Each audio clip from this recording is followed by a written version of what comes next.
Amigos, é com extrema alegria que também recebemos aqui o nosso companheiro Alamídio, natural de Salvador, Bahia, residiu por algum tempo nos Estados Unidos da América, hoje é escritor, articulista, e muitos de nós conhecemos pelas histórias espíritas hoje na Turma da Mônica. E ele hoje nos brinda com o tema Allan Kardec, Princípios e Valores.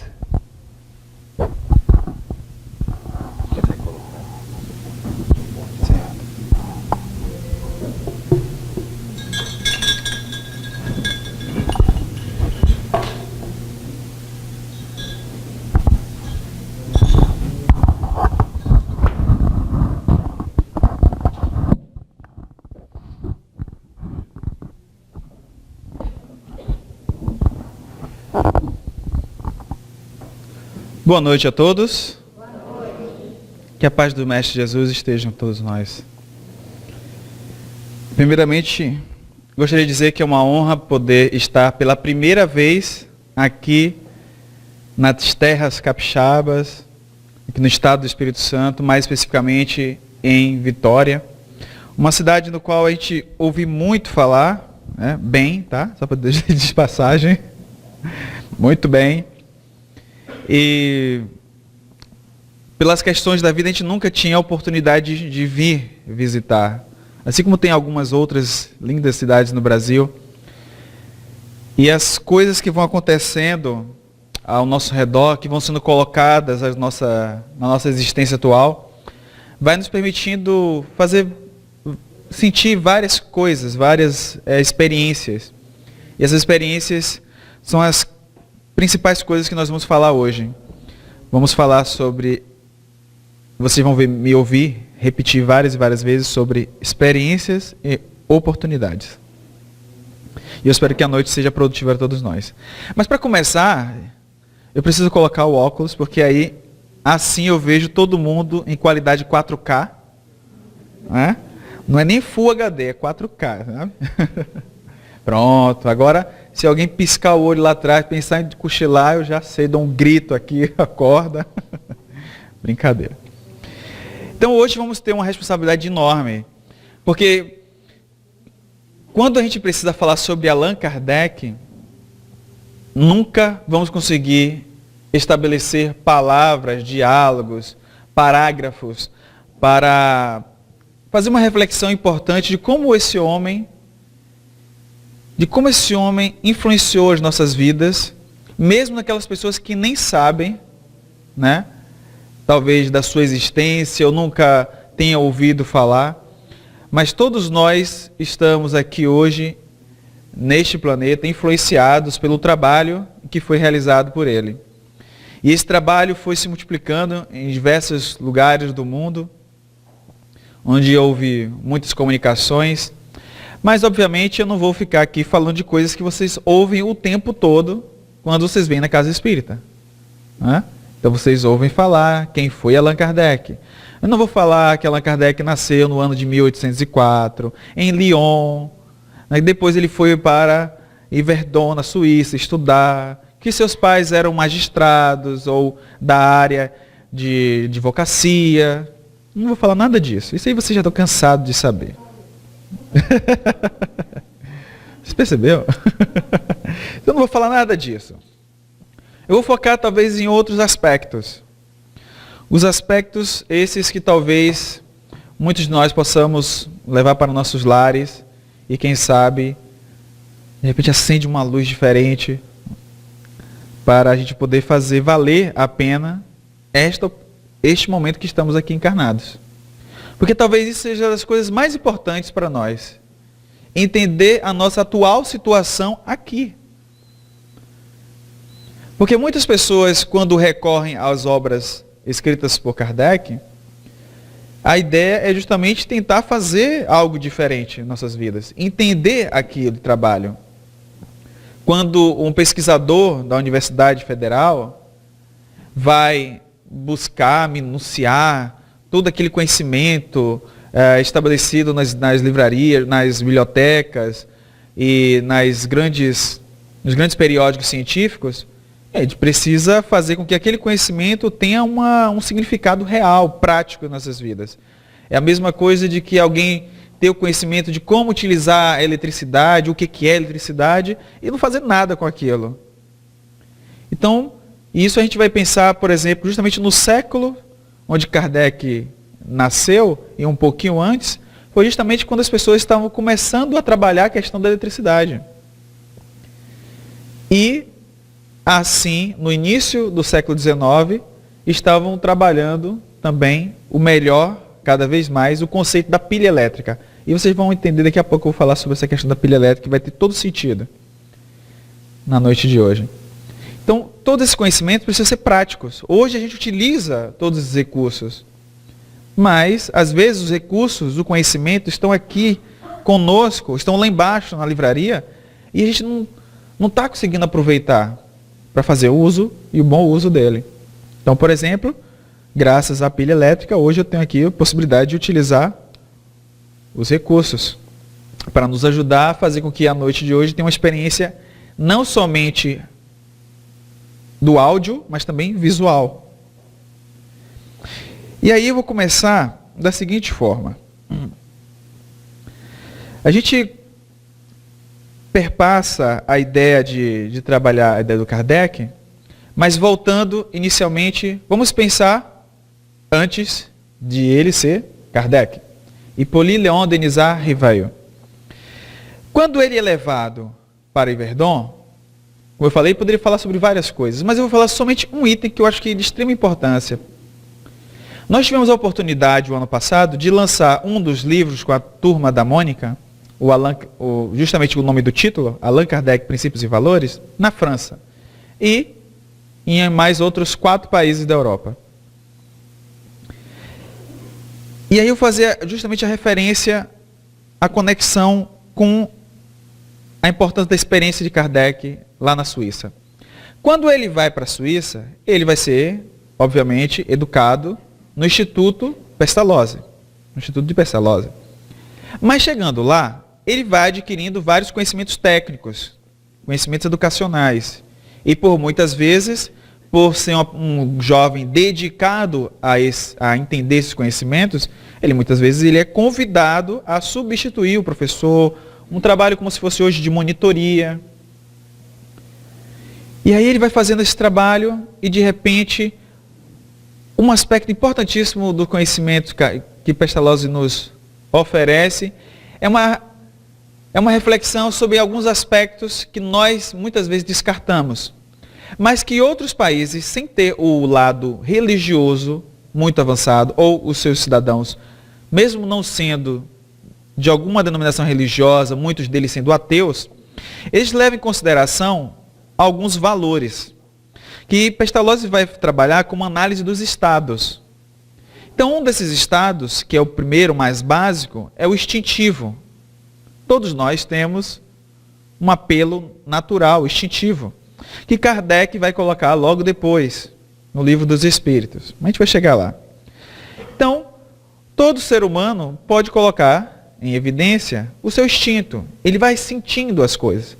De repente, você está pensando em sair, visitar alguém, e está pensando em fazer um trajeto. Mas por algum motivo você sente algo diferente, fala, não vou por aquela rua, eu vou por outra. Né? Tem um instinto. Ou às vezes você está numa rua, está muito tarde, à noite, e você pensa em ir numa rua, e de repente você, não, eu vou por essa rua aqui, porque você parece que sente um calafrio, né? Aí alguns vão dizer, não, eu senti um negócio aqui, subindo pelos braços, pelas pernas, um arrepio, então eu vou por cá, eu vou por ali. Então o instinto, como Kardec ia fazer as perguntas do Livro dos Espíritos, os espíritos superiores a nós, claro, ele vai nos orientar que o instinto é importantíssimo para a nossa sobrevivência, que é uma forma de inteligência. Só que ela não tem raciocínio. Ela não raciocina.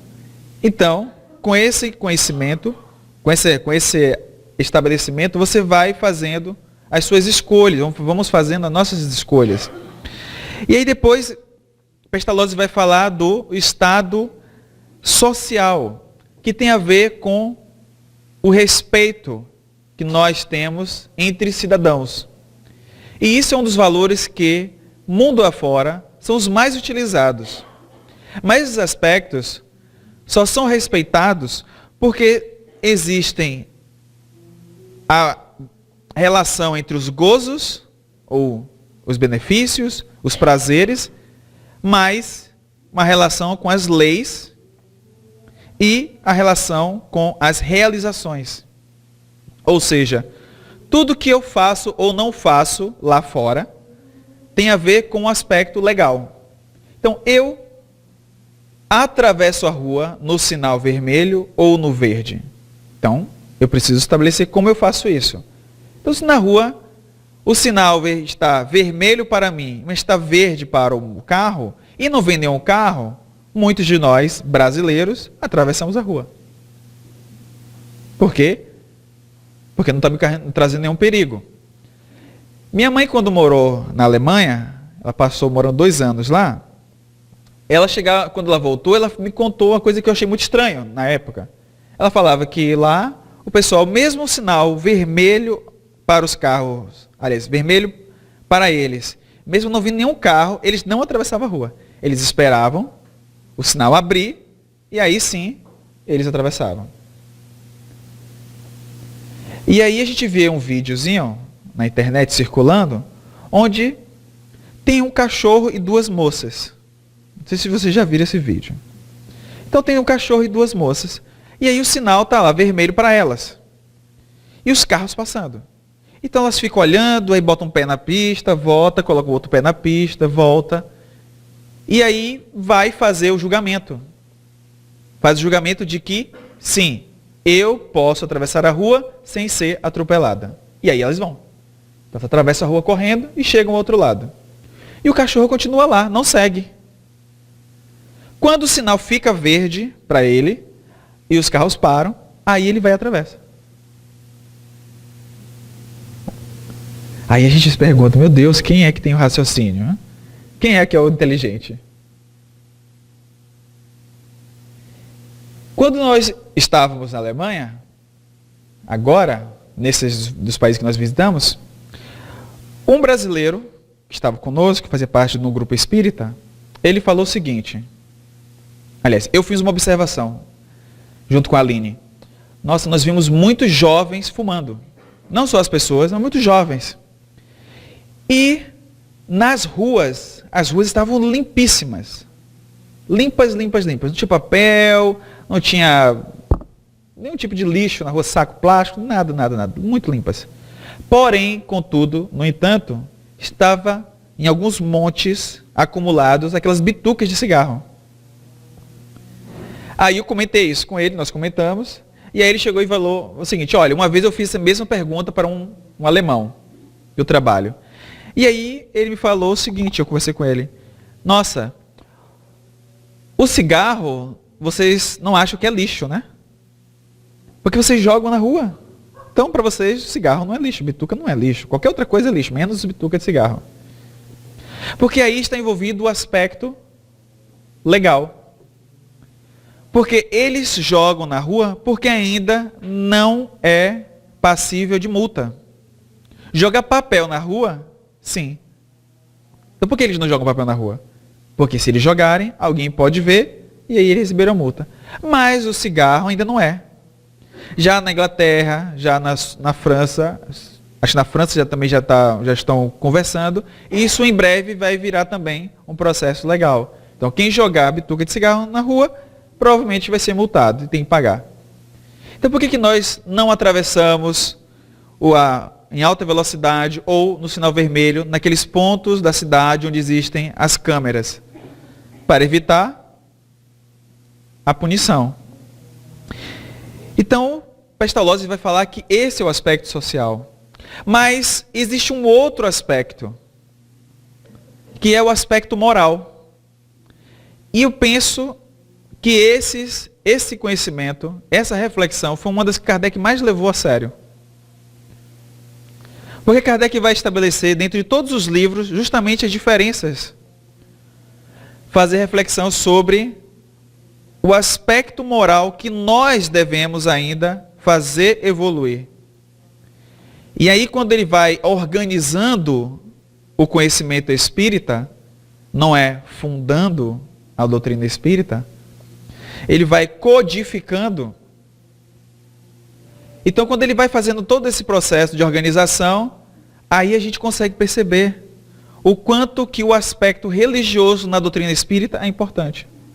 Que é o que Emmanuel disse, que o tripé da doutrina espírita, que é a ciência, a filosofia e a religião é o que nos liga aos céus. Por isso, vem aí o Evangelho segundo o Espiritismo. Para que a gente possa, entendendo as leis divinas, perceber que Jesus é o nosso guia e modelo, não apenas por uma ideia que foi colocada há muitos anos, porque Jesus seria apenas o Filho de Deus. Mas não como um ser que, sendo igual a todos nós, conforme consta na questão 115 do Livro dos Espíritos, teria Deus criado espíritos bons e outros maus? E aí o que os espíritos respondem? Todos fomos criados simples e ignorantes. E Deus deu uma missão a todos nós: evoluir, progredir para alcançar a perfeição. Então, se todos nós fomos criados simples e ignorantes, quando eles dizem todos, é todos, correto? Não pode ter exceção. Então, Jesus não é exceção.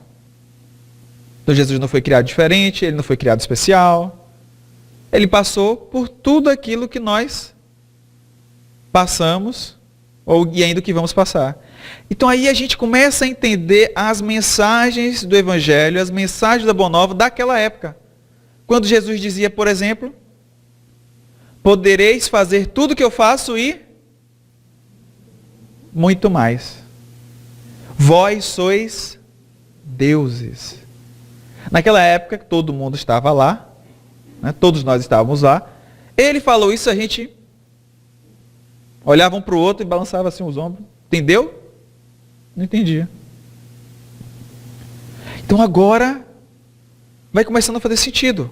Porque a doutrina espírita, ela é completamente cheia de sentido. Ela vai concatenando tudo. É uma engenharia, tudo se conecta. E agora, na época e na era da conexão, nós temos vários exemplos para poder entender isso melhor. Porque quando a gente vai conversar, por exemplo, com os jovens, e quando a gente vai ver pessoas mais velhas conversando com os jovens, e vocês vão perceber isso que eu estou falando, parece que há um abismo entre nós e eles. A gente tenta fazer uma comunicação e não consegue. A gente tenta estabelecer um diálogo e o diálogo não dura muito tempo. Mas isso acontece nos outros estados do Brasil, tá, gente? Aqui eu sei que vocês não têm esse problema. Aqui todo mundo conversa tranquilamente, os mais velhos entendem os mais jovens, os mais jovens entendem os mais velhos. Não tem esses conflitos. Mas nos outros estados que eu já visitei, é terrível. A gente sofre muito com isso. Então, nós precisamos compreender essas obras trazidas, organizadas por Kardec. Então, vamos imaginar agora e fazer uma viagem. Todo mundo aqui agora vai para a França. Ou vai relembrar a França. Ok? Então, pronto. Então, imaginem a França antiga. O piso ou o asfalto não existe.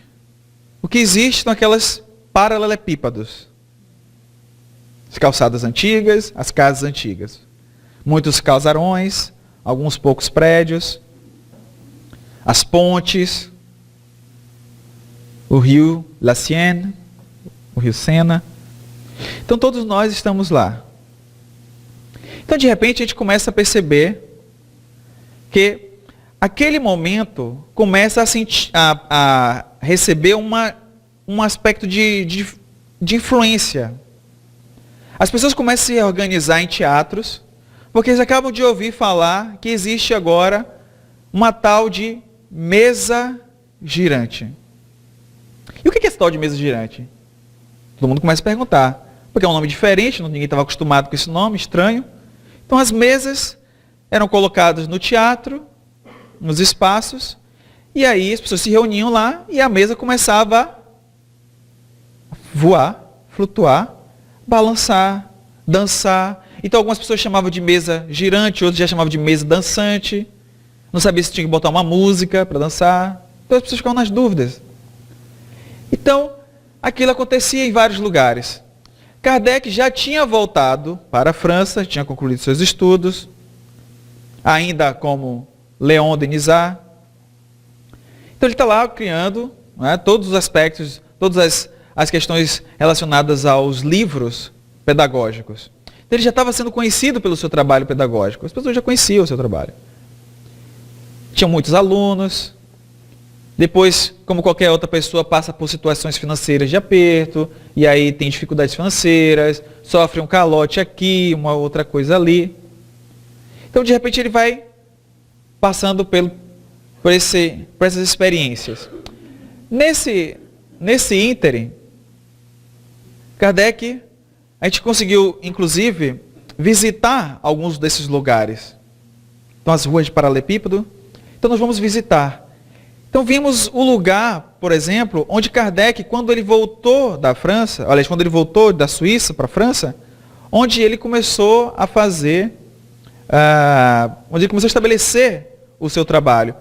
Depois ele conhece a Amélie, sua esposa, que viria a ser sua esposa, encontra um novo local, vão morar nesse local um pouco maior, e logo depois ele vai, obviamente, fundar um espaço, os dois vão abrir como se fosse um instituto, para dar aulas.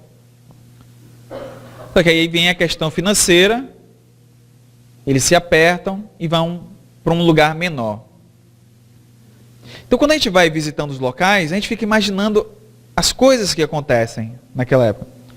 E aí então ele já tinha sido convidado para visitar essas mesas.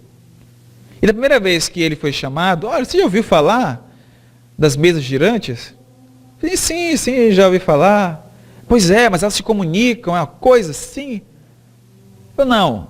Então, Kardec, conhecendo as questões de magnetismo, estudioso, fala, não é de todo impossível que as pessoas ao redor da mesa emitam algum tipo de energia elétrica, um tipo de magnetismo, e a mesa se mova, se mexa. Não tem problema algum isso. Isso naquela época de 1851, 52, 53, 54. Não é de todo impossível. Ok. Passou, ele descartou, não deu muita bola. Porque muitas vezes quando eles iam para esses locais, e Kardec estudando muito, ele percebia que existia influências humanas no local, para fazer as mesas girarem. Então existiam roldanas, existiam aqueles cabos que ficavam meio que invisíveis, o aspecto de ímãs.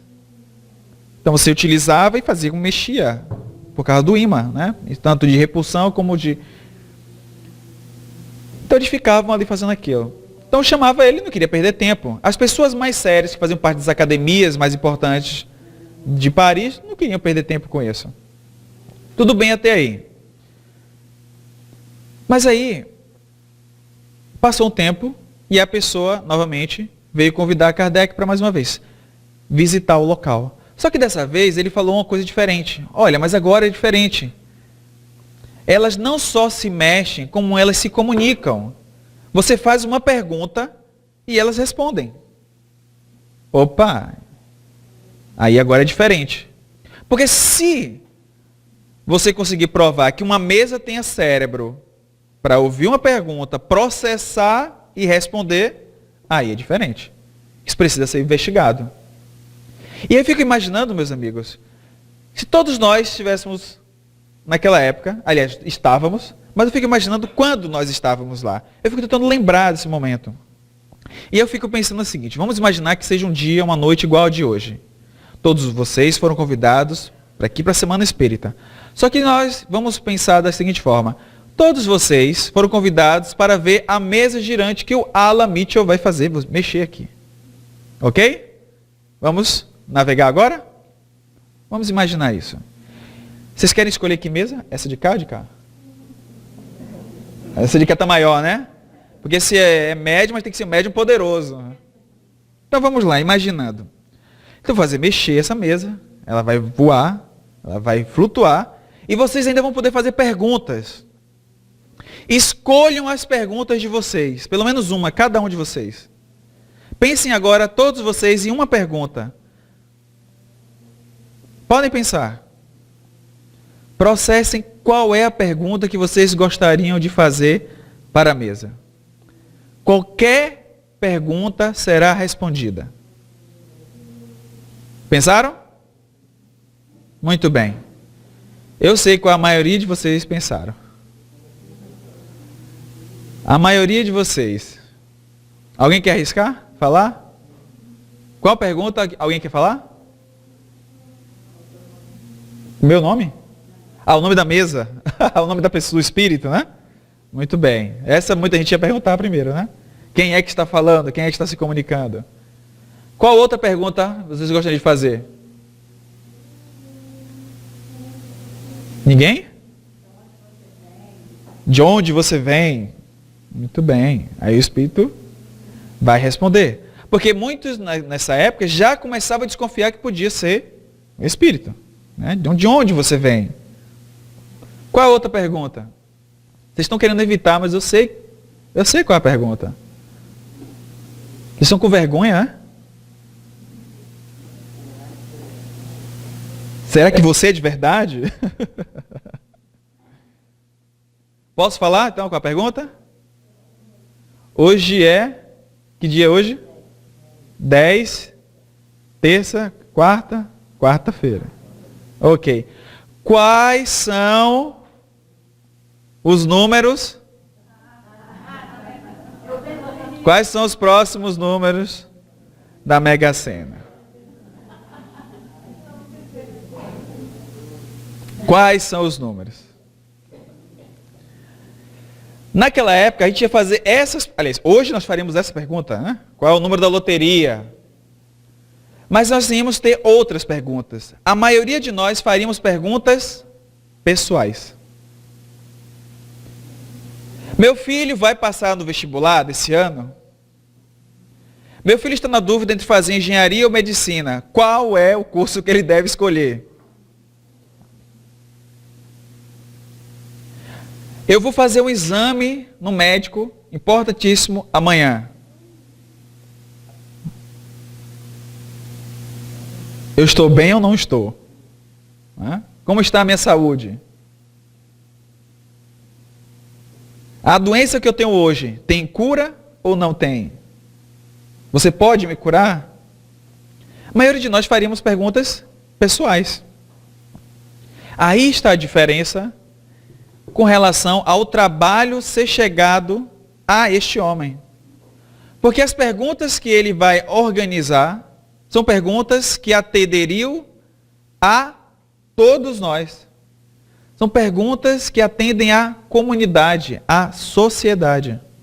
Não perguntas que ficassem ali respondidas, atendidas apenas às pessoas que estão no teatro ou na cidade de Paris. Mas perguntas que pudessem atender a todas as pessoas, no mundo todo. Então ele começa a fazer esse tipo de trabalho. Só que isso acontece, como eu falei, 1854, 1855, quando Kardec conhece esse trabalho.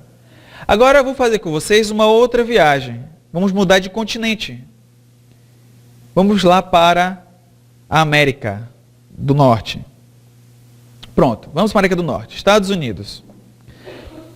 Em 1853, agora eu vou colocar. Vocês conhecem a Turma da Mônica, né? Muito bem. Então, daqui a pouco eu volto para falar com eles. Muito bem. Vou deixar aqui essa imagem na França, porque daqui a pouco a gente viaja para a França de novo. Então, em 1853, existia um rapaz chamado o juiz Edmonds, um senhor. E essa história foi contada num livro que é intitulado A História do Espiritismo. Esse livro foi escrito por uma pessoa que vocês vão lembrar, muitos de vocês conhecem, mas eu vou fazer a pergunta para ver se vocês realmente sabem quem é essa pessoa. Maurício de Souza não, ainda não. Ainda não.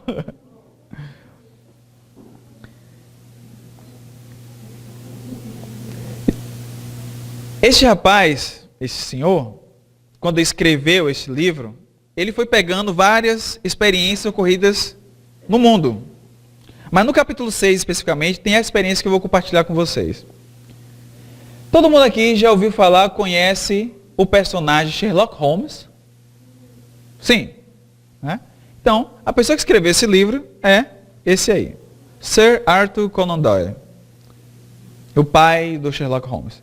Então ele vai escrever, nesse livro, ele vai trazer um artigo que foi colocado pelo juiz Edmonds, lá em Nova York. Esse artigo foi publicado no jornal que chamava New York Courier. Foi 1º de agosto de 1853. O juiz Edmonds, ele começou a descrever uma situação que ele viveu 2 anos antes. Em 1851, ele começou a passar por uma doença que só recentemente a gente tem ouvido falar. Mas desde essa época já existia. Ele vai falar que ele passava por uma doença, um processo de depressão do espírito. Olha só, depressão já existia naquela época. E aí, com esse sentimento de depressão do espírito, ele começou a só pensar em coisas relacionadas à morte. Tudo que tinha a ver com morte, ele lia, ele pesquisava, ele conversava, buscava saber mais. Então conversava com todo mundo sobre a morte. Sabe aquela pessoa bacana? Que você conversava e de repente só falava de morte? Então, né? Aquela pessoa que você pode tirar qualquer dúvida sobre morte? São vocês espíritas. Então, podia chegar lá, começava a bater papo, conversar com ele. Ele começava a tirar dúvidas, perguntar e levantava um monte de questões. Só que uma amiga conversou com ele, convidou ele a visitar, a ver uma apresentação que ficou conhecida como as Batidas de Rochester, que foi realizado num salão pouco parecido com esse nosso,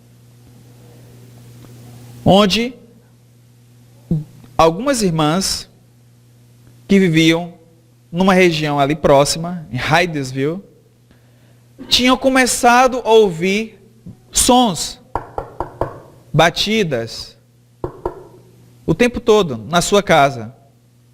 Que na verdade não era nenhuma casa, era uma cabana. Então ela começava a ouvir esse barulho, as irmãs, e aí conversava com os pais não davam muita atenção, depois os pais começaram a ouvir, e aí todo mundo ficou agoniado com aquilo. Então os pais disseram para não mais elas ficarem conversando ou tentando se comunicar com aquelas batidas, porque eles ficavam curiosos. Eram jovens, eram crianças. Só que, obviamente, tinha uma mais velha e a mais nova. A mais nova não ficou quieta.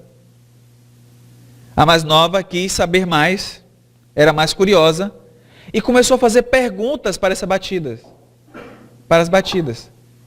E aí, uma das perguntas que ela fez foi: você é o demônio? Porque todo mundo perguntava e falava que só podia ser coisa do demônio. E aí, quando ela fez a pergunta, ela disse: olha, se for sim, você responde uma batida. Se for não, 2 batidas. Eu acho que dessa primeira vez, quando foi responder a primeira, e deu a primeira batida, ela ficou: dá mais uma? Não, não dá mais uma não. Deu a primeira batida para responder que não. E ela começou então a fazer várias outras perguntas. Então, graças à curiosidade da criança, eles começaram a perceber que ali, na verdade, era um espírito de alguém que tinha vivido naquela casa e estava agora se comunicando, tentando falar com eles. Então o juiz Edmonds foi lá visitar essa apresentação das batidas de Rochester. Então ele ficou conhecendo as irmãs Fox. Então eles ouviram essas batidas, ouviram as histórias, ficaram curiosas. E o juiz também ficou curioso, queria saber mais. E ele começa a relatar que ele começou a visitar várias e várias dessas manifestações, reuniões. Ele via reuniões falsas, reuniões que as pessoas se apresentavam e depois, de repente, caía, a mesa, também tinham mesas lá, né? Então as mesas mexiam e de repente ele via que tinha alguém colocando um truque. Ele via pessoas que colocavam, por exemplo, um tipo de equipamento no joelho, as pessoas ficavam com a mão em cima da mesa, e aí, com o joelho, com a perna, a pessoa mexia. Então a mesa mexia porque ele mexia a perna. Então ele via várias coisas assim. E ele disse no artigo, que ele procurou ser isento do que ele estava vendo. Então ele disse que das pessoas que iam visitar esses eventos, ele via pessoas que da primeira apresentação ou na segunda apresentação já acreditavam em tudo que estava vendo. E tinha outras pessoas que já vinham pela 10ª vez e não acreditavam em nada. Então, até aí, nada de novidade. Quando a gente vai ver o livro, ou os livros, ou, por exemplo, a Revista Espírita, Kardec vai mencionar várias pessoas assim. No que é o Espiritismo, por exemplo, ele vai relatar uma parte onde ele vai fazer uma reunião pública, participar de uma reunião pública, e uma pessoa levanta a mão, quer conversar, quer falar, se manifestar, e aí questiona Kardec. Olha, se você conseguir me provar que isso realmente, de fato, existe, porque para mim, eu acho que isso não existe. Isso não tem cabimento, você me conhece como seu grande opositor, eu sou um grande antagonista, não acredito que isso exista, que tudo isso é uma fraude, é coisas da imaginação de vocês querem acreditar que tudo isso exista. Então, mas, se você conseguir me provar que isso realmente, de fato, é verdadeiro, se você me permitir participar, então eu posso declarar a todo mundo que, de fato, isso é verdadeiro. Então Kardec responde, olha, nós não temos nenhuma pretensão de convencer você. Não tem pretensão de convencer. Não, mas não se preocupe, não é bem assim que eu quero dizer. O que eu quero dizer é que, se você permitir que eu assista a 1 ou 2 sessões espíritas, ou no caso, reuniões mediúnicas, né? Se você me permitir assistir 1 ou 2, aí eu acho que já posso me convencer. Aí Kardec responde novamente, sinceramente, seria um absurdo se você se convencesse com 1 ou 2 reuniões. Porque eu mesmo, trabalhando aqui incessantemente, eu precisei mais de 1 ano de trabalho, de muita pesquisa, para eu mesmo me convencer. Então você provavelmente não vai se convencer. Então a gente retorna para o juiz Edmonds. Então ele vai narrando todas as experiências. E aí ele vai fazer o seguinte, ele vai reunir de 8 a 10 pessoas, e mais um eletricista, na época, para que eles testemunhassem esses fenômenos. Então eles se reúnem, essas 8 a 10 pessoas da comunidade, pessoas que tinham algum tipo de respeito, porque ele era um juiz. Então as pessoas que estavam ali, ao redor, no seu círculo de amizade, eram pessoas que eram respeitadas pelo público. Não eram aquelas pessoas respeitadas pela comunidade, não eram aquelas pessoas que você não conhece, aí você fala alguma coisa e você fica desconfiando se vai acreditar ou não. Então, pessoas que eram conhecidas. Então ele faz esta reunião. Na reunião, ele registra 2 fatos importantes. O primeiro fato que ele conseguiu registrar é que toda a manifestação, todo o fenômeno que ocorreu lá, ele ocorreu sem a interferência das pessoas presentes. ele disse que os sonhos que foram produzidos não foram produzidos pelas pessoas que estavam ali presentes. E, além disso, não eram produzidos quando eles queriam. Ou seja, eles diziam, chamavam os espíritos a se manifestarem e os espíritos não se manifestaram. Isso vai lembrar de uma frase que Chico Xavier dizia há muito tempo. Quando alguém chegava para Chico e falava assim, Chico, eu vim aqui só para receber a carta de minha mãe. E aí você pode escrever agora? O que ele dizia? O telefone só toca de lá para cá. Ou seja, é quando eles querem. E isso é ótimo que seja assim. Porque se for toda hora que eu quero, dá para acreditar, né? Fica mais difícil. Então essa é uma coisa importantíssima da comunicação. Porque isso dá mais fidedignidade. E aí o outro aspecto é que não eram produzidos pela vontade deles, não eram produzidos pelos presentes ou perto deles. Então eram produzidos em locais distantes. O que é melhor ainda, porque quando era a mesa, era sempre perto da pessoa. Você colocava a mão, algum tipo de energia, de eletricidade, podia ser magnetismo, ser colocado. Mas como era distante, é diferente. E aí lá na França, como é que ocorria? Inicialmente, as manifestações eram colocando as mãos. Depois, uma cesta. Colocava uma caneta na cesta e a cesta utilizava ali como se fosse uma mão, ou dedos, para fazer escrever. Mas depois apareceram jovens. E aí as jovens começam a fazer o processo de psicografia. E aí o mais importante é que as jovens faziam as escritas de coisas maravilhosas, belíssimas, em que jovens daquela idade não conseguiriam fazer.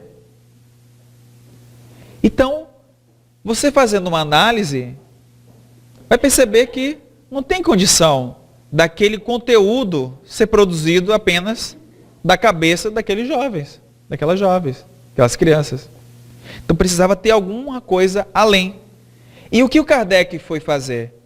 Aí, não era simplesmente, não precisava mais provar que existia ou não existia espíritos. Não é esse o trabalho da doutrina espírita. A doutrina espírita não é a ciência que vai comprovar a existência dos espíritos ou não. Não é esse o objeto da doutrina espírita. O objeto da doutrina espírita é entender as relações. Ou seja, vai entender por que eles se comunicam com a gente. A pergunta é outra. Por que os espíritos desencarnados, ou seja, que não estão mais entre nós, que não estão mais com o corpo igual o que nós temos hoje, ou seja, o corpo que nós estamos utilizando hoje, por que eles querem se comunicar com a gente? Não já passou a época deles? Eles não já usaram e abusaram aqui dos recursos?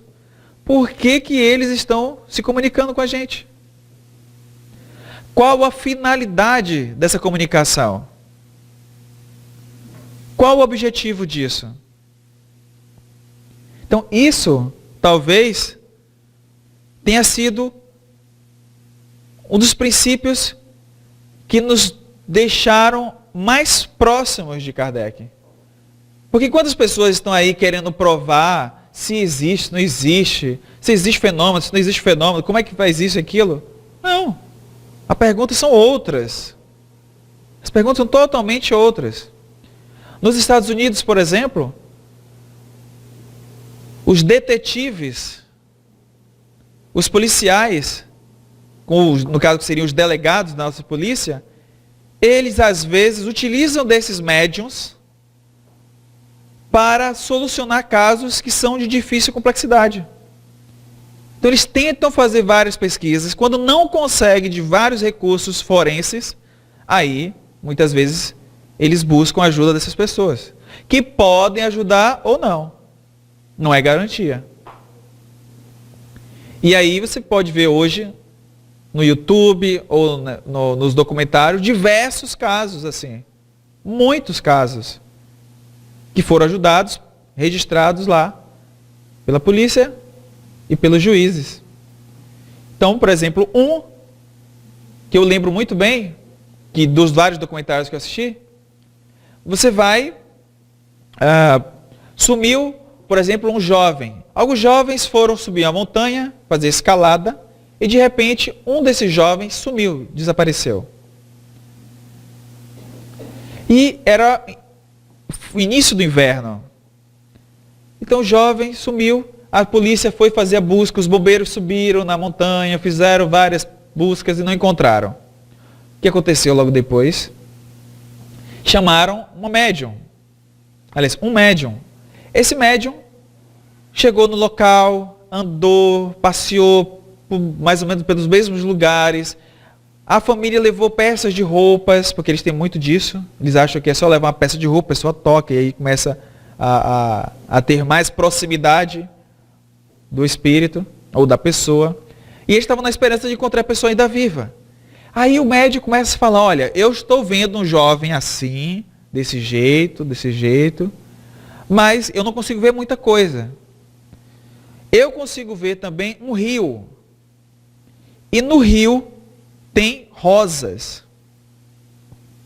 Rosas vermelhas. Só que naquela época estava no inverno. Não tinha nenhuma planta, não tinha nenhuma folha viva ainda. E aí eles fizeram as buscas, imaginaram o quê? E esse médium aí é furado. Né? Não é do médium de qualidade. Então eles continuaram as buscas, seguraram pelo período de inverno. Tudo bem. O pessoal já tinha dado o jovem como morto. Então eles foram lá fazer as homenagens. Então eles levaram muitas flores. Então levaram flores para se despedir do jovem. Quando já estava descongelando, né, as várias geleiras que tinham por lá, aí começou a fazer o rio novamente andar, circular. Aí perto de uma ponte, os policiais passeando, viram um acúmulo de rosas num trecho do rio. E lá, onde estava esse acúmulo de rosas, estava preso o corpo do jovem. E aí chamaram a polícia e encontraram. Então era essa a imagem que o médium tinha visto. Viu o jovem, viu as rosas, mas não era, ele estava vendo no futuro o que ia acontecer. Então são vários elementos. Então voltando para o nosso caso na França, então retornando a viagem para a França, uma das coisas que fez também com que Kardec evitasse se envolver com esse processo de investigar as mesas, inclusive no filme Kardec, que provavelmente, não sei se já saiu dos cartazes, já saiu? Quem teve oportunidade aproveitou. Ele mostra um pouco sobre isso. Então quando você vai ver, as pessoas começam a fazer críticas, brincadeiras com relação às mesas girantes. E eu acho que foi daí que saiu a ideia do meme. O meme saiu nessa época. Tinha um jornal chamado La Illustration, que é a ilustração, em francês, que ele fazia sempre as charges. A charge também é dessa época, tá? A gente fica achando que é tudo novidade, tá por fora, todo mundo atrasado. E aí vai ter uma imagem, eles fazem várias charges. Uma das imagens era o seguinte, tinha como se fosse uma ideia de um jovem sentado numa cadeira, com braços cruzados, e uma mesa com um lápis amarrado numa dos pés da mesa. Enquanto isso, o jovem ficava de braço cruzado e a mesa estava, na verdade, amarrada com lápis, um caderno no chão, estava fazendo o dever de casa dele. Numa outra imagem, uma moça aparece uma imagem de uma casa, né, uma cozinha, na verdade, uma moça conversando com o comissário de polícia. Aí o comissário de polícia faz a pergunta para ela: você disse que você foi roubada pela sua cozinheira? Aí a moça responde, né? Sim, senhor comissário. E esta é a minha mesa, pronta para fazer a declaração por escrito. Para depor, né, por escrito. Então eles faziam várias charges. Obviamente as pessoas sérias que liam não queriam se envolver com esse tipo de coisa, né? Colocavam até, por exemplo, uma imagem de uma mesa e colocavam como se fosse um anúncio. Jovem mesa, fala várias línguas, conhece vários contos, histórias e também conhece um pouco de aritmética. Procura emprego. Então, eram várias histórias assim. Obviamente, ninguém sério queria se envolver com esse assunto. Até que Kardec vai aproveitar as informações que ele recebeu, instigado por essas informações, ele vai querer saber mais, e assim organiza o que nós conhecemos hoje como doutrina espírita. Então, o que nós estamos fazendo hoje? Porque no livro dos Espíritos existe uma série de perguntas das quais nós gostaríamos de ter feito. Porque Divaldo Franco vai falar o seguinte, que quando ele foi apresentar o livro dos Espíritos, o Espírito, se não me engano, Viana de Carvalho, estimulou ele a ler o livro. Aí ele foi e leu o livro. Só que, na verdade, quando ele começou a ler as primeiras perguntas, depois ele foi passando. Foi pulando as perguntas, foi pulando umas às outras, e procurava saber alguma pergunta interessante e ia pulando. Não encontrava, ele pulava outras. E por aí vai. Depois o Espírito volta e pergunta, você leu o livro? E ele disse, li. Tá bom, então lê mais uma vez agora. Aí, Divaldo disse que naquela época ele era uma pessoa bem tranquila. Ele falou, agora eu vou ler só para provar esse espírito que eu não sou, né? Que eu não sou de levar desaforo para casa. Então ele começou a ler agora mais sério. Ele leu todo o livro. Então ele lê novamente. Então ele vai dizer que essa experiência da leitura do livro dos Espíritos, todas as vezes que nós lemos, você encontra coisas novas, você faz reflexões novas. E ele conta várias experiências com relação à leitura com o livro dos Espíritos.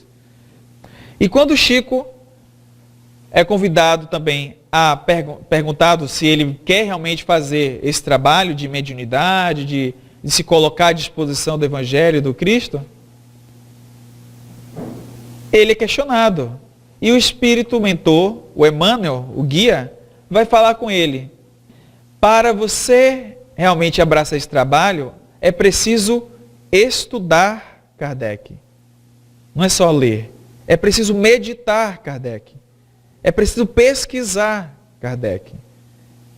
É preciso realmente se colocar à disposição de todo esse conhecimento que está ali. Porque ele tem várias questões que podem estar aí para resolver as nossas maiores dores hoje.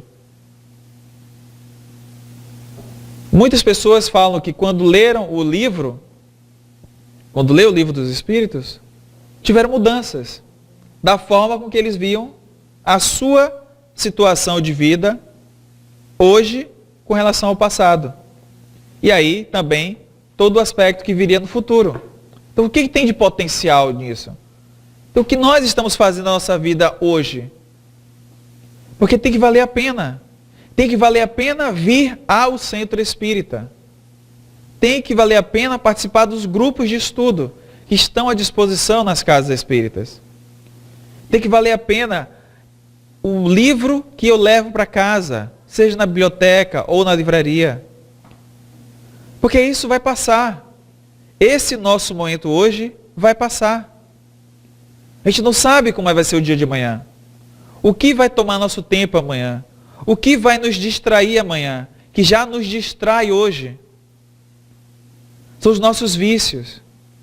Os vícios diversos que vão nos consumindo e a gente não vai percebendo. Como o uso dos smartphones, o uso das redes sociais constantemente. Então nós estamos atrelados o tempo todo aos celulares. E enquanto nós estamos ligados, conectados aos celulares, às redes sociais, ao Facebook, ao Instagram, ao WhatsApp, as pessoas que mais importam em nossas vidas querem se conectar conosco e não conseguem perceber uma sintonia. Porque a sintonia de pensamento que nós temos hoje é igual à rede Wi-Fi ou à rede 3G, 4G. Por que nós não estamos conseguindo nos comunicar com os jovens, com os nossos filhos? A sintonia não bate. A gente não consegue. Muitas vezes, quando nós vemos o trabalho dos princípios colocados por Kardec, muitas vezes as pessoas querem vir à doutrina espírita, à casa espírita, apenas buscando os fenômenos. E é normal acontecer isso no início. Mas depois que se conhecem as primeiras informações sobre a doutrina espírita, que é obrigação de quem trabalha na casa espírita tentar esclarecer ao máximo quem está recém-chegando, já tem que passar por outro processo. Precisamos passar para a pessoa que está chegando os principais pontos da doutrina espírita, a imortalidade da alma, porque é o conforto. Muitos de nós que chegamos à casa espírita buscamos respostas nesse aspecto. Uma perda de um ente querido. Então, onde ele está? Como ele está? Eu vou revê-lo? Nós nos encontraremos algum dia? O que será de mim quando eu desencarnar? Como eu posso desencarnar melhor?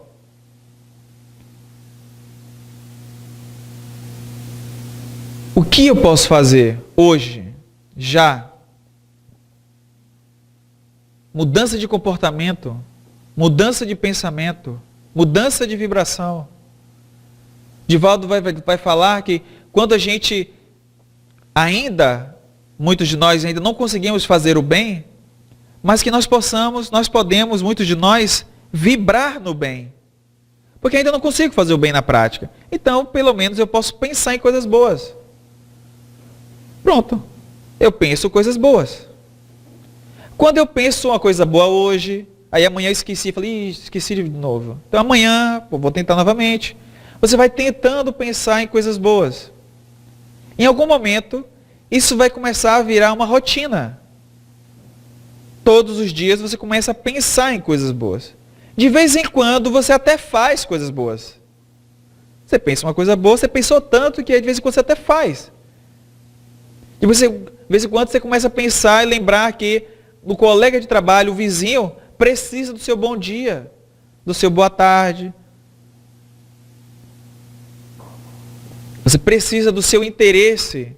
Como é que você está hoje? Está tudo bem? Você não parece bem hoje. Você quer alguma ajuda? Então a gente começa a perceber mais e melhor o outro. Então as nossas conexões começam a ficar mais ligadas aos seres humanos e não aos seres virtuais. Então como é que eu faço isso? Qual o segredo de voltar aos momentos do passado? Porque na nossa época, toda vez que eu falo na nossa época, o pessoal, é velho. Não é? Então por que na nossa época nós assistíamos TV, todo mundo reunido? A gente assistia filmes reunidos em família, novelas, jornal. Porque naquela época era maravilhoso, porque nós éramos pobres. E ser pobre era bom, porque tinha apenas uma única TV em casa. Todo mundo ficava reunido para assistir a TV.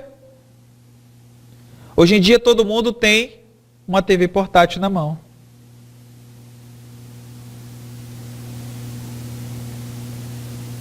E a gente olha nos olhos dos atores, dos cantores, mas esquece de olhar nos olhos de quem está do nosso lado.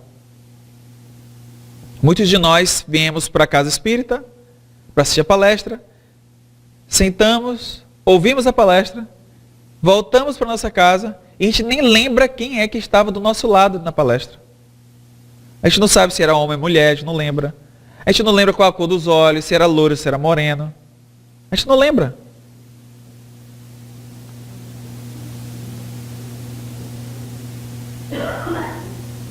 Então, como podemos voltar a nos conectar com as pessoas? Existe uma campanha do Dedica que vai falar que cerca de 83% das crianças se sentem trocadas pelo celular. Pesquisa. 83% das crianças. A gente chega em casa, a gente faz todo esforço para chegar logo em casa, e quando chega em casa, a gente continua conectado com o mundo lá fora. E aí quando a gente vai chegar no lar, a gente esquece que tem alguém que está implorando por sua curtida. Enquanto a gente está curtindo as fotos, os filmes, os vídeos das pessoas que estão distantes de nós. A gente esquece. Temos várias formas de aproximação, de reaproximar. Porque, novamente falando, isso tudo vai passar. A gente não sabe quando. Nenhum de nós pode garantir quem vai estar conosco amanhã. A gente não pode garantir. A gente não consegue. Então, quando a gente vem para a casa espírita, não é mais pelos fenômenos. Apesar de que muita gente vem. E é importante recebermos bem essas pessoas. Porque aí a gente vai lembrar da frase de Jesus: em verdade vos digo que me buscais não pelos sinais que vistes. E foram os vários sinais que ele foi deixando no Evangelho. O que nós consideraríamos hoje milagres, fenômenos. Não pelos sinais que vistes, mas porque comestes do pão e se saciastes. Trabalhai não pela comida que perece, mas pela comida que permanece. Aquilo que vai durar. Porque hoje, o que está sendo oferecido aqui na casa espírita são reflexões para que essas ideias, essas mensagens, de forma filosófica, alcance os nossos corações. Porque eu preciso fazer algo diferente com isso. Porque lá fora muitas pessoas gostariam de ter acesso, mas não sabem onde encontrar. Por isso que muitos de nós, quando conhecemos a doutrina espírita, e quando vemos as informações, as mensagens, os ensinos, o que nós pensamos? Meu Deus, era isso que eu buscava. Era isso que eu procurava. E aí agora, você encontra. E não porque são frases bonitas, é porque são frases, mensagens, ideias que vai fazer a gente refletir sobre o que nós estamos fazendo agora. O meu comportamento velho, o meu comportamento do homem velho, da mulher velha. Eu preciso fazer algo diferente. Porque eu não estou percebendo que eu estou me prejudicando. Porque nada novo está sendo feito. E aí quando a gente ouve as histórias de pessoas que ficaram anos no umbral, ou ficaram anos em alguns locais, a gente vai, nossa, mas como é possível? Esse espírito ficou anos nesse lugar. Aí a gente esquece de que nosso planeta é um planeta altamente material. E para muitos espíritos elevados, isso aqui é uma prisão. Então, nós estamos na nossa prisão. Quando é que a gente vai despertar? E aí a diferença é que, diferente das outras prisões, onde as pessoas são jogadas do cárcere e têm que cumprir X tempo, nós somos os únicos que podemos nos libertar da prisão. qualquer momento em que nós decidirmos sair, a gente vai poder sair.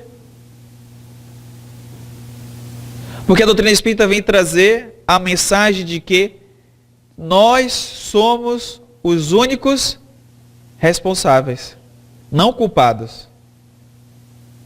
Nós somos os únicos responsáveis por tudo o que nós estamos vivendo, passando, sofrendo hoje. Aí Raul Teixeira vai falar assim: ser espírita não é para quem quer, é para quem aguenta. Porque depois que você conhece a doutrina espírita, entende as mensagens, é você que decide.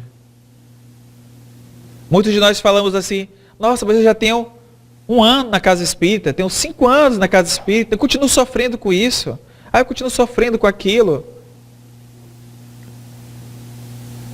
E aí a gente não pensa que o processo de sofrimento é nosso. Porque a dor, ela pode vir, mas o sofrimento é opcional. É difícil quando a gente ouve essa mensagem pela primeira vez. A dor é fixa, ela vem, mas o sofrimento é opcional? É porque você nunca teve uma dor de dente. É porque você nunca teve uma dor de ouvido. Você saber como é que você sofre naquilo. Mas se a gente sabe, entende por que a gente está sofrendo, o que nós vamos fazer? Se eu sei que eu estou sofrendo com uma dor intensa no estômago, dor de dente, o que nós vamos fazer? Ir ao médico? Para o quê? Para curar? Curar? A gente vai buscar a causa. O que está fazendo eu sentir aquela dor? O que está me fazendo sofrer? Se eu sei, se eu busco entender, aí as coisas começam a fazer sentido. E aí, esta é a grande, talvez, o que o pessoal brinca, é o pulo do gato. Né? Seria o pulo do gato da doutrina espírita, seria entender as leis divinas. Porque quanto mais a gente mergulha no Evangelho de Cristo, quanto mais a gente entende Jesus e a sua mensagem, mais compreendemos quem é Deus, o que é Deus. Que é a primeira pergunta do Livro dos Espíritos. Causa primeira de todas as coisas. Então, se eu entendo as leis divinas, é como se a gente pudesse pensar da seguinte forma: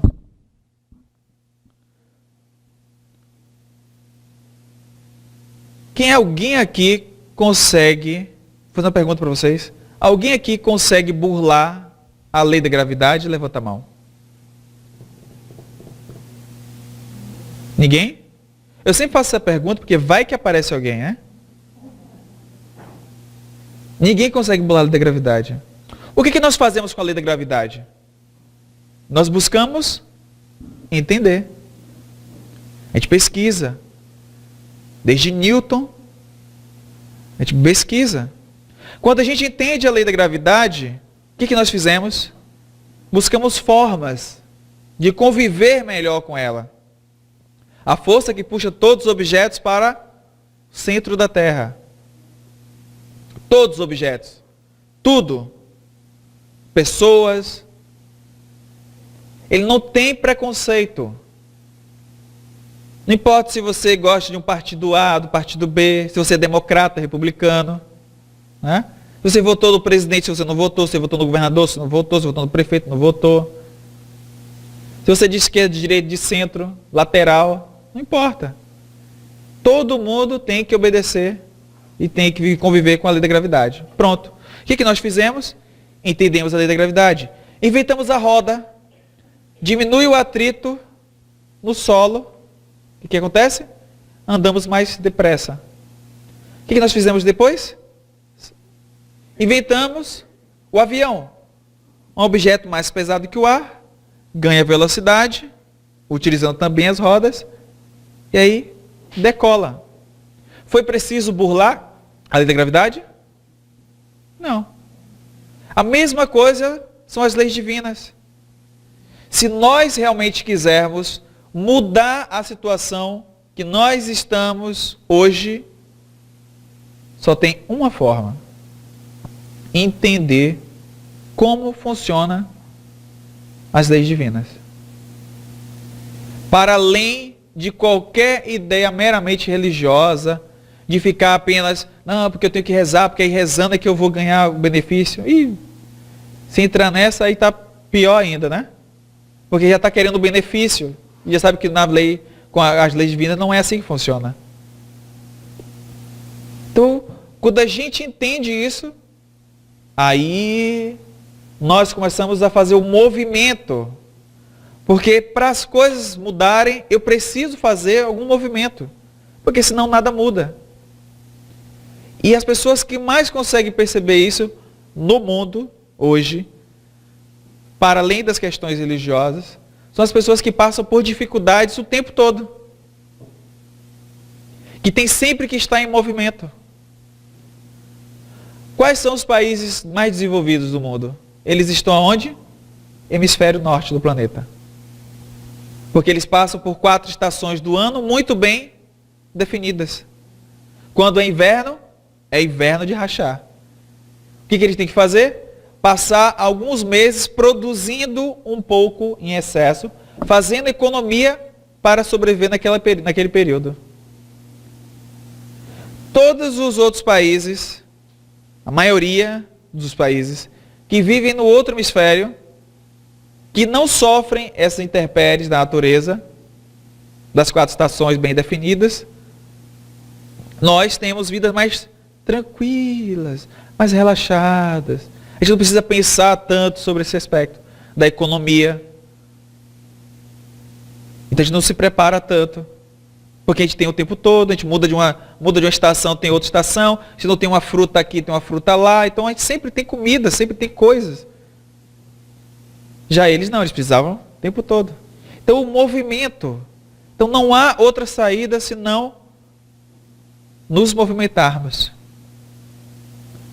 Porque senão nós vamos perder uma importantíssima oportunidade que é esta encarnação.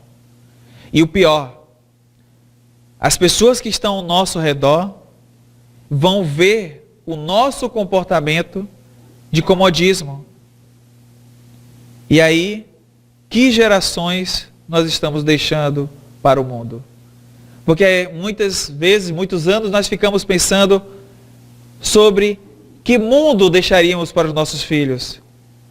E a gente esqueceu de pensar sobre que filhos vamos deixar para o mundo. Porque sendo espíritas, nós sabemos que muitos de nós retornaremos para cá. E aí, o que nós vamos encontrar? O que nós vamos encontrar?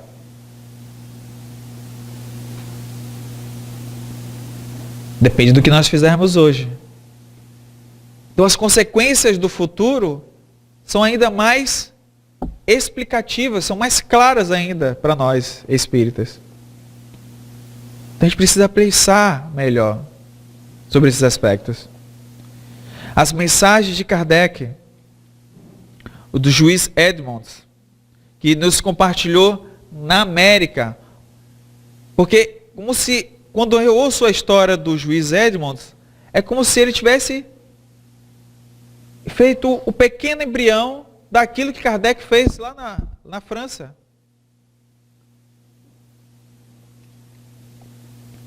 E hoje nós temos riqueza de material para isso, para estudar com os livros. Mas como eu não sei se vocês vão voltar aqui amanhã, porque aí tem a palestra de amanhã, e para a gente poder encerrar, fazer uma rápida interação com vocês. Quem aqui conhece a Turma da Mônica, por favor, levanta a mão. Mas só quem conhece, tá? Quem não conhece pode deixar abaixo a mão mesmo. Muito bem. Pode abaixar a mão. Esta mocinha aqui de vestido amarelo, quem é? Magali. E qual a característica principal da Magali? Comilona. Tá, ok. Foi vocês que disseram isso. E esse rapazinho quem é? Qual a principal característica do Cascão? Sujinho. Não gosta de tomar banho? Gente, vou te falar o seguinte. Ele não gosta de tomar banho, mas ele gosta de água. A questão é que ele gosta de água bem longe dele. Eu tinha uma amiga que ela tinha medo terrível de cachorro. E eu perguntei, a gente falava assim, mas você não gosta de cachorro? Por que você não gosta de cachorro? Ela falou assim, quem disse a você que eu não gosto? Eu gosto. Só que eu gosto dele bem longe de mim. Ela tinha medo, chorava com cachorro, qualquer cachorro. E este rapazinho de cabelo espetado, quem é? Qual a característica do Cebolinha? Falar? Fala errado? Não, ele fala elado. Quem fala errado são vocês. A gente que fala errado. Então ele fala elado. Faz planos infalíveis. Sempre assim, viu? Eu estou acostumado já. Vocês não estão acostumados, mas eu já estou. Sempre que eu falo, sempre a criança se manifesta. E se deixar elas que tomam conta, tá? Então, o Cebolinha faz os planos infalíveis, apronta, faz muitas brincadeiras, né? Faz muitas travessuras. Eu treinei o dia todinho falar assim que nem ele. Vocês valorizem, viu? E esta mocinha de vestido vermelho, quem é? A Mônica. Vou tentar ajudar vocês. Qual é a principal característica da Mônica? Quais são as características da Mônica? Olha só, aqui ó, eu vi mandona, brigona, brava, forte, baixinha, gorducha, dentuça. Aí, cada um falou uma coisa. Ninguém lembrou que ela é forte, que ela ajuda os meninos, que ela é amiga de todo mundo. Porque a gente só lembra das coisas ruins. Tá vendo? Vocês sabem o que vocês fizeram agora, né? Com a Mônica? Qual o nome disso? Bullying. E o pior, Roberto, bullying na casa espírita. Tem agravante. É 10 anos de umbral a mais. E este rapaz aqui, quem é? Quem? André. Alguém fala, você. Sempre tem gente que fala. Sempre alguém comenta, é você. É o primo André. E ele é o primo espírita do Cascão. Ele que possui conhecimento espírita. O André é gente como a gente. Participa dos grupos de estudo, participa das campanhas, é voluntário na casa, participa da evangelização. E tendo conhecimento, tem um aspecto muito importante aqui nos livros com a Turma da Mônica. Nós já fizemos 7, né, com esses livros, e vamos ter mais 2 esse ano para lançar. Mas só para fazer um adendo da informação, porque eu não sei se vocês vão estar aqui, amanhã o tema é diferente. Mas essa informação eu vou falar. O André, desde o primeiro livro, que é o Meu Pequeno Evangelho, ele tem uma coisa muito importante que nós estamos deixando de fazer com as crianças, com os jovens em geral. Ele estimula as crianças a falarem. As crianças contam as suas experiências. Ele não julga. Quando as crianças contam as suas experiências, aí ele vai orientando. Porque conforme como tem no livro do Rossandro, o Help, Me Eduque, a gente não está conseguindo orientar os jovens. Existem várias ideias por aí permeando, dizendo que a gente precisa deixar eles livres para tomarem suas próprias escolhas, fazerem suas decisões. Mas como é que se faz escolhas certas sem orientação? Que milagre é esse? Não tem como. Então os jovens vêm com experiências do mundo espiritual, muitos deles passam pelas universidades do Espírito, chegam aqui, perpassam pela infância, que é importantíssimo, como consta no livro dos Espíritos. Por que que todos nós passamos pela infância? Porque é nesta época que estamos mais suscetíveis às impressões as orientações dos adultos, daqueles que têm mais experiência. Então a gente precisa aproveitar a infância para isso, para orientar. E estamos ficando preguiçosos. Então o André vai deixar as crianças falarem, e na medida que eles vão colocando as suas experiências sobre as férias, sobre vários momentos da vida, aí ele vai dizendo, muitos desses momentos ele vai colocar que ali, cada criança já está colocando um pouco do evangelho em prática. Muitas crianças já conseguem colocar o bem em prática. E aí a gente esquece de valorizar o bem que eles já estão fazendo. Então precisa ter equilíbrio. Obviamente que a gente não vai só enaltecer, mas também não vai só criticar negativamente. Tem que haver o equilíbrio.